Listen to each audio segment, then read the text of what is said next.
เจริญธรรมเจริญสุขสวัสดีญาติโยมพุทธศาสนิกชนพุทธบริษัททั้งหลายชีวิตของคนนั้นเป็นประดุจเกี่ยวคลื่น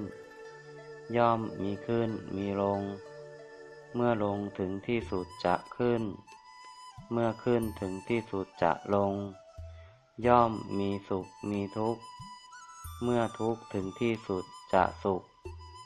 เมื่อสุขถึงที่สุดจะทุกข์ชีวิตนั้นหมายถึงความเปลี่ยนแปลงกับกายยักย้ายถ่ายเทจงอย่าตื่นเต้นลิงโลดเมื่อเจอเหตุการณ์ขาขึ้นเมื่ออยู่ช่วงขาขึ้นอย่าประมาทจงเตรียมตัวเตรียมพร้อมเพื่อการลงอย่างสวยงามสง่าด้วยจงอย่าเศร้าส้อยเหงาหงอยเมื่อเจอเหตุการณ์ขาลงเมื่ออยู่ช่วงขาลงอย่าท้อแท้หมดกำลังใจจงทำหน้าที่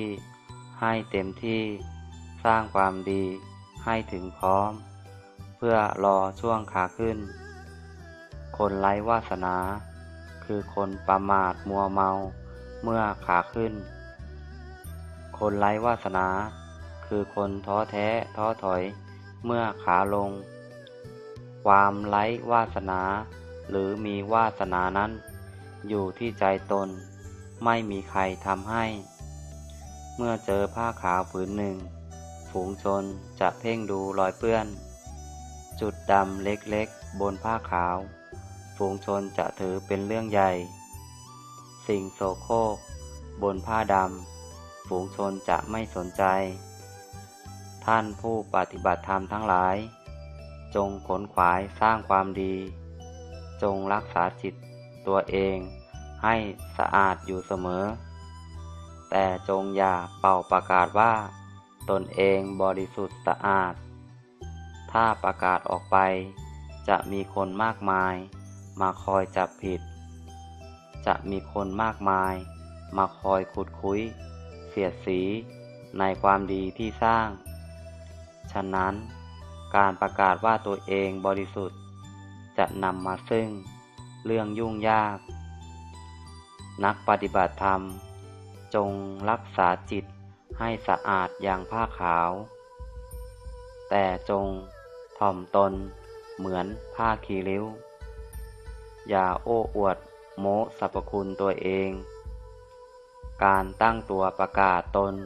เป็นผู้บริสุทธิ์จะนำมารใหญ่มาคนฉลาดจึงไม่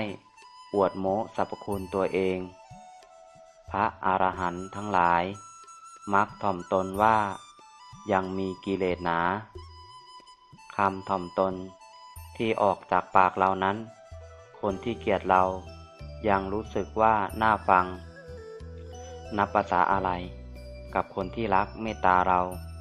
จะไม่ชื่นชมยินดีเล่าคนฉลาดจะไม่อวดโม้สรรพคุณตัวเองเจริญธรรมธรรมรักษาบุญรักษาวาสนาดีทุกๆคนเจริญพร